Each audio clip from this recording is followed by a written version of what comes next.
knowing that you can encourage somebody, just saying something small could mean the biggest thing to them.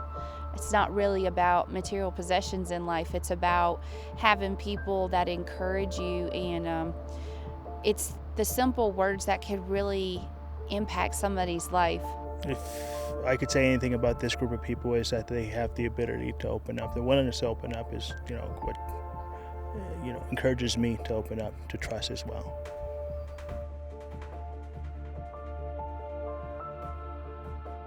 I've been stuck in that corner, trying to figure things out.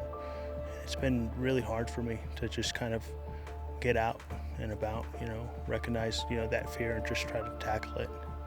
I learned that I can do things I thought I wouldn't be able to do. I wouldn't have attempted those backpacking hikes for sure, and I would have stopped, but I didn't because of the group and the cohesion and the encouragement. Because I have a torn MCL, complete tear, so it can't heal on its own, so I have to wear a brace, and I thought that was going to limit me a lot, but it hasn't. I was, been able to push through on everything, and I think I was, kind of like most proud of myself with the rock climbing.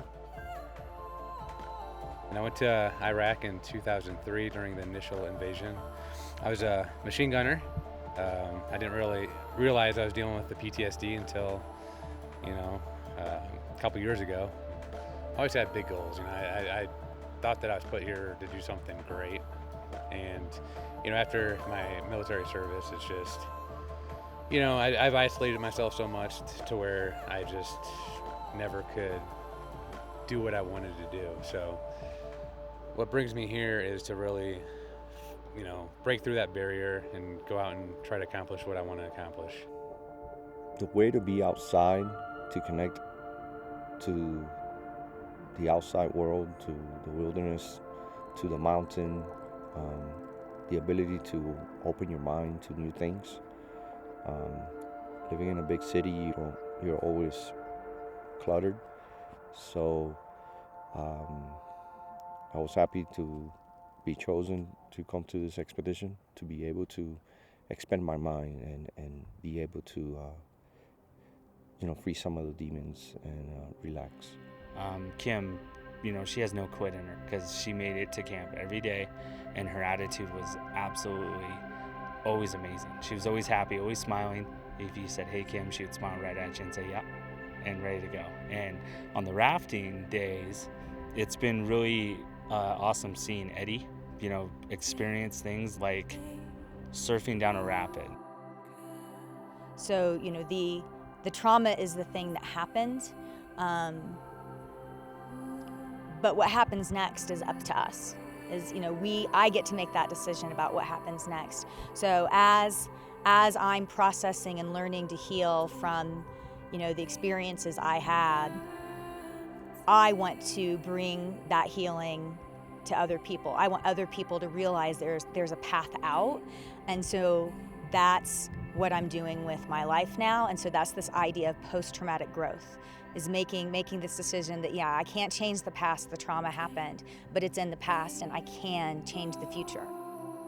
I definitely learned that the reward and satisfaction that comes with pushing yourself through something that you just initially thought you couldn't do, like rock climbing. I've never done that before, so my first time doing it, I actually didn't make it up, and I was pretty bummed out about it and kind of just beating myself up, and the whole team was just like, "You know what, you can do this again," and I was like, "You know what, I can do it again." And the second time I got back up there, reached the top, and then just coming back down, like when my feet hit the ground, it was just an amazing feeling, and I just learned that I can do it if I just go past all those little negative voices in my head and just keep going.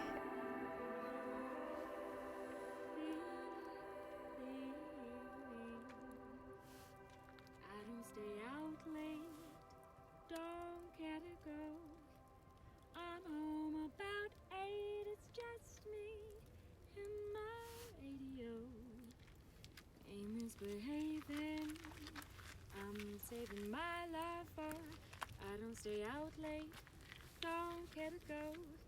I'm home about 8, it's just me and my radio.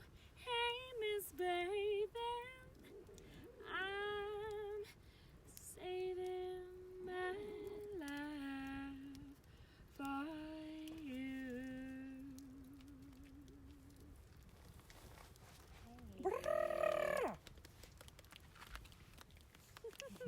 That is awesome.